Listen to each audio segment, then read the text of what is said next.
ইদানিং অনেকের মৃত্যুর পর তাদেরকে শহীদ বলে আখ্যা দেয়া হয়। ব্যাপারটি কতটুকু সঠিক বলবেন কি? প্রিয় ভাই, রাসেলের উত্তরে আমরা বলতে চাই যে এ পৃথিবীতে আল্লাহর দ্বীনকে বাস্তবায়ন করতে যেয়ে অথবা বিজয়ী করতে যেয়ে কাফেরদের বিরুদ্ধে সশস্ত্র সংগ্রামে যে মুমিন ব্যক্তি নিহত হয় তাকে শহীদ বলে। আমি আবারও বলছি, আল্লাহর জমিনে আল্লাহর দ্বীনকে বিজয়ী করতে যেয়ে কাফেরদের বিরুদ্ধে সশস্ত্র সংগ্রামে যে মুমিন ব্যক্তি নিহত হয় তাকে শহীদ বলা হয়। সহিহ বুখারীর বর্ণনায় এসছে যে সাহাবারা আল্লাহ রাসূল সাল্লাল্লাহু আলাইহি সাল্লামকে জিজ্ঞেস করেছিলেন যে, হে আল্লাহ রাসূল, কারা আল্লাহর রাস্তায় জিহাদ করছে এটা আমরা কিভাবে বুঝবো? তার উত্তরে আল্লাহর হাবিব সাল্লাল্লাহু আলাইহি ওয়াসাল্লাম বলেছিলেন, মান কাতালা লিতাকুনা কালিমাতুল্লাহি হিয়াল উলিয়া ফাহুয়া ফি সাবিলিল্লাহ।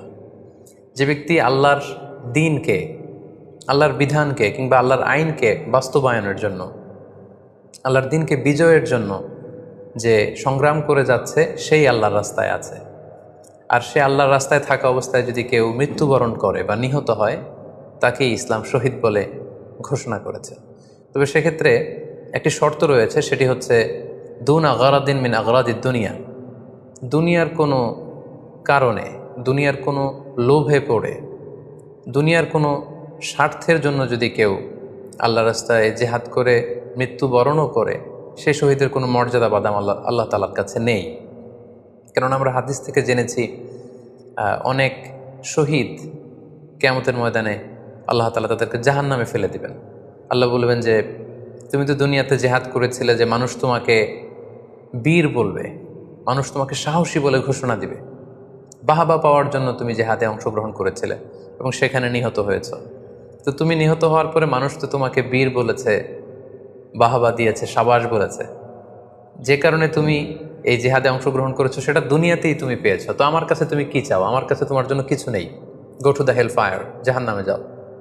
তাকে আল্লাহ তাআলা উপর করে জাহান নামে নিক্ষেপ করবেন।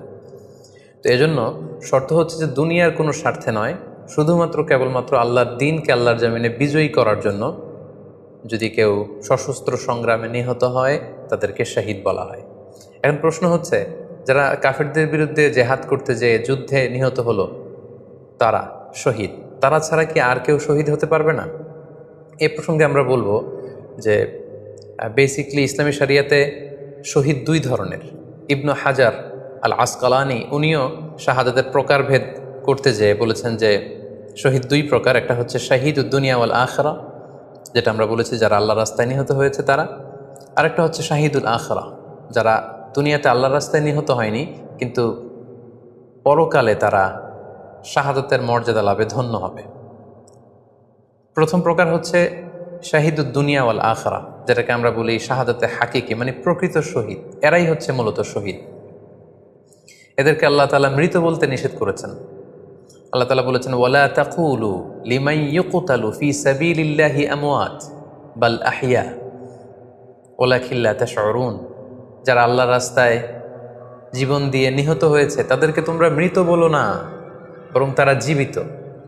অন্য এক আয়াতে এসেছে, বাল আহিয়াউন ইনদা রাব্বিহিম ইউরযাকুন, তারা জীবিত এবং আল্লাহর কাছে তারা রিজিক প্রাপ্ত, আল্লাহ তাআলার পক্ষ থেকে তারা রিজিক প্রাপ্ত। তাদের মর্যাদা আল্লাহ তাআলার কাছে এত বেশি যে তাদেরকে নিহত হওয়ার পরে কোনো জানাজার আগে গোসল দিতে হয় না। তাদের রক্তাক্ত দেহটাকেই সরাসরি জানাজার পরে দাফন করে দিতে হয়, কেননা সেই ঝরঝরে রক্ত নিয়ে তারা সেদিন কিয়ামতের দিবসে আল্লাহ তাআলার দরবারে তারা হাজির হয়ে যাবে।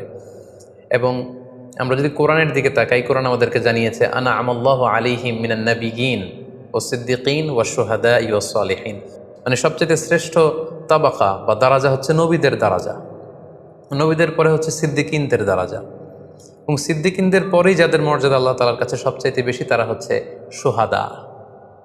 এজন্য প্রতিটি মুমিনের জীবনের আকাঙ্ক্ষা বা তামান্না থাকা উচিত তারা যেন শাহাদাতের মৃত্যু আল্লাহ তাআলার কাছে কামনা করে। এবং আমরা যদি সাহাবাদের জীবনের দিকে তাকাই তাহলে দেখব ওনারা সবসময় আল্লাহ তাআলার কাছে শাহাদাতের মৃত্যু কামনা করতেন। সাইয়েদনা ওমর ফারুক রাদিয়াল্লাহু তাআলা আনহু আল্লাহ তাআলার কাছে সবসময় শাহাদাতের মৃত্যু চাইতেন। সহিহ বুখারীর বর্ণনায় এসছে, ওমর ফারুক রাদিয়াল্লাহু তাআলা আনহু দোয়া করতেন আর বলতেন, আল্লাহুম্মা রযুকনি শাহাদাতান ফি সাবিলিক ওয়াজআল মাউতি ফি বালাদি রাসূলিক, মানে হে আল্লাহ, আপনি আমাকে শাহাদাতের মৃত্যু নসিব করুন এবং আপনার প্রিয় হাবিবের এই শহর মদিনা শহরে আমার মৃত্যু আপনি নসিব করুন। এবং আমরা যদি ওমরে ফারুকের জীবনের দিকে তাকাই তাহলে আমরা দেখব যে উনি শহীদি মৃত্যু লাভ করেছিলেন। একজন অ্যাসাসিনেটরের মাধ্যমে আত্মাইর আঘাতে তিনি শহীদ হয়েছিলেন এবং আল্লাহ রাসূল সাল্লাল্লাহু আলাইহি ওয়াসাল্লামের পাশে আবু বকর রাদিয়াল্লাহু তাআলা আনহুর কবর, তার পাশেই কিন্তু ওমরে ফারুকের কবর। তার মানে মদিনাতেই তিনি আল্লাহ রাসূল সাল্লাল্লাহু আলাইহি ওয়াসাল্লামের পাশে মৃত্যুবরণের পরে শোয়ার সৌভাগ্য তিনি অর্জন করেছেন। তাহলে এই আলোচনা থেকে আমরা বুঝলাম যে প্রকৃত শহীদ হচ্ছে যারা আল্লাহর রাস্তায় নিহত হয় এবং এর মর্যাদা আল্লাহ তাআলার কাছে অনেক বেশি। কিন্তু এই শাহাদাতে হাকিকি বা প্রকৃত শহীদ ছাড়াও আরও অনেক মৃত ব্যক্তিকে আল্লাহ রাসূল সাল্লাল্লাহু আলাইহি ওয়াসাল্লাম শহীদি মৃত্যুর সুসংবাদ দিয়েছেন। তারা জেহাদে অংশগ্রহণ করেনি, তারা কাফিরদের আঘাতে নিহত হয়নি, তারা প্রকৃত শহীদ নয়, কিন্তু কিয়ামতের দিন তারা শাহাদাতের মর্যাদা লাভ করবে। তারা কারা? এ ব্যাপারে আমরা সহিহ মুসলিমের একটি হাদিস এখানে উল্লেখ করতে চাই, যেখানে আল্লাহ রাসূল সাল্লাল্লাহু আলাইহি ওয়াসাল্লাম সাহাবাদেরকে জিজ্ঞেস করেছেন, মা তা'উদ্দুনা শাহিদা ফীকুম, ওহে সাহাবারা তোমরা কাদেরকে শহীদ বলে মনে করো? সাহাবারা বললেন যারা আল্লাহর রাস্তায় নিহত হয় তারা শহীদ। তখন আল্লাহ রাসূল সাল্লাল্লাহু আলাইহি ওয়াসাল্লাম বললেন, ইন্না শুহাদা উম্মতি ইদান লাকালিল, এরকম হলে তো আমার উম্মতের মধ্যে শহীদদের সংখ্যা একেবারে কম। যারা জেহাদের সুযোগ পাবে না, জেহাদের ময়দানে কাফিরদের বিরুদ্ধে সশস্ত্র সংগ্রাম করে যারা নিহত হওয়ার সুযোগ পাবে না, তাহলে তো তারা শহীদ হতে পারবে না। সাহাবারা এই কথা শুনে বললেন, ইয়া রাসূলুল্লাহ তাহলে কারা শহীদ আপনি বলেন। তখন আল্লাহ রাসূল সাল্লাল্লাহু আলাইহি ওয়াসাল্লাম বললেন যে যারা আল্লাহর রাস্তায় নিহত হয় তারা তো শহীদ বটেই, পাশাপাশি ওমান মাতা ফি তাউনি ফাহুয়া শাহীদ, মহামারীতে যারা মারা যায় তারাও কিন্তু শহীদ।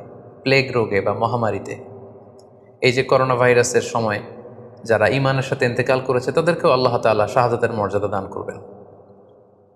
ওমান মাতা ফিল বাতনি ফাহুয়া শাহীদ, পেটের পীড়ায়, পেটের কোনো রোগে যদি কেউ আক্রান্ত হয়ে মারা যায় সে কিয়ামতের দিন শাহাদাতের মর্যাদা লাভ করবে। ওয়াল গরিকু শাহীদ, পানিতে ডুবে যদি কেউ মারা যায় সেও শাহীদ। এভাবে অন্যান্য আরও অনেক হাদিসে, কোনো হাদিসে 5 জন, কোনো হাদিসে 7 জন, কোনো হাদিসে আরও বেশি, এভাবে আরও অনেক ব্যক্তিকে আল্লাহ রাসূল সাল্লাল্লাহু আলাইহি ওয়াসাল্লাম শাহাদাতের মর্যাদা লাভে তারা কিয়ামতের দিন ধন্য হবে এই মর্মে তিনি আমাদেরকে জানিয়েছেন। সুনানে নাসাইর একটি বর্ণনা থেকে আমরা জানতে পারি আল্লাহর হাবিব সাল্লাল্লাহু আলাইহি ওয়াসাল্লাম বলেছেন, মান কুতিলা দুনা মাজলামাতিহি ফাহুয়া শাহীদ, অন্যায়ভাবে যদি কাউকে হত্যা করা হয়, হি ইজ ডিফেন্ডিং ইনজাস্টিস, অন্যায় প্রতিরোধে সে মারা গিয়েছে, এরকম মৃত্যুকেও তিনি শাহাদাতের মৃত্যু বলে ঘোষণা করেছেন। সুনানে তিরমিজির আরেকটি বর্ণনায় আল্লাহ রাসূল সাল্লাল্লাহু আলাইহি ওয়াসাল্লাম আরও কিছু ব্যক্তিকে শহীদ বলে ঘোষণা করেছেন। যেমন তিনি বলেছেন, মান কুতিলা দুনা দীনিহি ফাহুয়া শাহীদ, কেউ তার দিনকে হেফাজত করতে যেয়ে যদি মৃত্যুবরণ করে সে শহীদ। ওমান কুতিলা দুনা দামিহি ফাহুয়া শাহীদ, নিজের রক্ত বাঁচাতে যেয়ে যদি কেউ মৃত্যুবরণ করে শহীদ। তার সম্পদ বাঁচাতে যেয়ে যদি মৃত্যুবরণ করে সে শহীদ। তার ফ্যামিলিকে সেভ করতে যেয়ে কেউ যদি মৃত্যুবরণ করে সেও শহীদ। তার সম্মান, ইজ্জত, তার স্ট্যাটাসকে বাঁচাতে যেয়ে যদি কেউ মৃত্যুবরণ করে সেও শহীদ। আরেক বর্ণনায় আমরা জানতে পারছি আল্লাহ রাসূল সাল্লাল্লাহু আলাইহি ওয়াসাল্লাম বলেছেন, ওয়াসাহিবুল হাদমি ফাহুয়া শাহীদ, অর্থাৎ ধ্বংসস্তূপের নিচে চাপা পড়ে যদি কেউ মারা যায় বা কোনো দেয়ালের নিচে চাপা পড়ে যদি কেউ মারা যায় সে শাহীদ। ওয়াসাহিবু যাতিল জানবি শাহীদ, অর্থাৎ ফুসফুসের কোনো রোগে, লেটসে লাং ক্যান্সারে যদি কেউ মারা যায়, ফুসফুসের কোনো ভয়ানক রোগে যদি কেউ মারা যায় সে শাহীদ, শহীদের মর্যাদা পাবে। আল হারিকু শাহীদ, আগুনে পুড়ে যদি কেউ মারা যায় সেও শহীদ। ওয়াল মারআতু তামুতু বিজুমইন শাহীদ, বাচ্চা পেটে ধারণ করেছে, অর্থাৎ গর্ভবতী মা যদি এই প্রেগনেন্সির কারণে কিংবা বেবি ডেলিভারি করতে যেয়ে যদি মারা যায় সেও কিন্তু শহীদদের কাতারে দাঁড়াবে। এভাবে আমরা বিভিন্ন হাদিসের আলোকে এবং আল্লাহ রাসূল সাল্লাল্লাহু আলাইহি ওয়াসাল্লামের সুসংবাদ বাণীর আলোকে আমরা বুঝতে পারি যে আল্লাহর রাস্তায় যারা জেহাদ করে আল্লাহর দিনকে বিজয়ী করতে যে মৃত্যুবরণ করেছে তারা হচ্ছে প্রকৃত শহীদ। তাদের মর্যাদা আল্লাহ তাআলার দরবারে অনেক অনেক বেশি। কিন্তু এই শহীদ ছাড়াও আরও অনেক ধরনের মৃত্যুকে আল্লাহর হাবিব সাল্লাল্লাহু আলাইহি ওয়াসাল্লাম শাহাদাতের মৃত্যুর সাথে ঘোষণা করেছেন। সো যারা জেহাদে মারা গেল তারাই শহীদ, বাকিদেরকে শহীদ বলা যাবে না, এই কথাটি ঠিক নয়। বরং আল্লাহ রাসূল সাল্লাল্লাহু আলাইহি ওয়াসাল্লাম নিজেই চেয়েছেন, তিনি বলেছেন যে তোমরা যদি শুধু এই এক শ্রেণীকে শহীদ বলো তাহলে তো আমার উম্মতের মধ্যে শহীদের সংখ্যা একেবারে কম। আর আমি চাই আমার উম্মতের মধ্যে থেকে অনেক সংখ্যক লোক এই শাহাদাতের দারাজা, এই মর্তবা, এই মর্যাদা লাভ করে ধন্য হোক। তাই আমরা যে কেউ একটি বর্ণনার কথা বললাম, এছাড়াও আরও অনেকগুলো বর্ণনা আছে। এই ধরনের মৃত্যু যারা বরণ করেছে, লেটসে পানিতে ডুবে, আগুনে পুড়ে, পেটের পীড়ায়, নিজের সম্পদ বাঁচাতে যে, অন্যায়ের প্রতিরোধ করতে যে, সন্তান ভূমিষ্ঠ করতে যে, এরকম যত ধরনের মৃত্যু রয়েছে, এ ধরনের মৃত্যুকে আল্লাহ রাসূল সাল্লাল্লাহু আলাইহি ওয়াসাল্লাম শহীদি মৃত্যু বলেছেন। এবং কিয়ামত দিবসে এই সমস্ত লোকেরাও তারা শাহাদাতের মর্যাদা লাভে ধন্য হবে ইনশাআল্লাহ। আশা করি প্রশ্নের উত্তর আপনি পেয়েছেন। আল্লাহ তাআলা আমাদের সবাইকে সঠিকভাবে ইসলাম জানার, বুঝার এবং সে অনুযায়ী মানার তৌফিক দান করুক। হাযা মা ইনদি ওয়াল ইলমু ইনদাল্লাহ আলাইহি তাওয়াক্কালতু ওয়া ইলাইহি উনীব। ওয়াসসালামু আলাইকুম ওয়া রাহমাতুল্লাহি ওয়া বারাকাতুহু।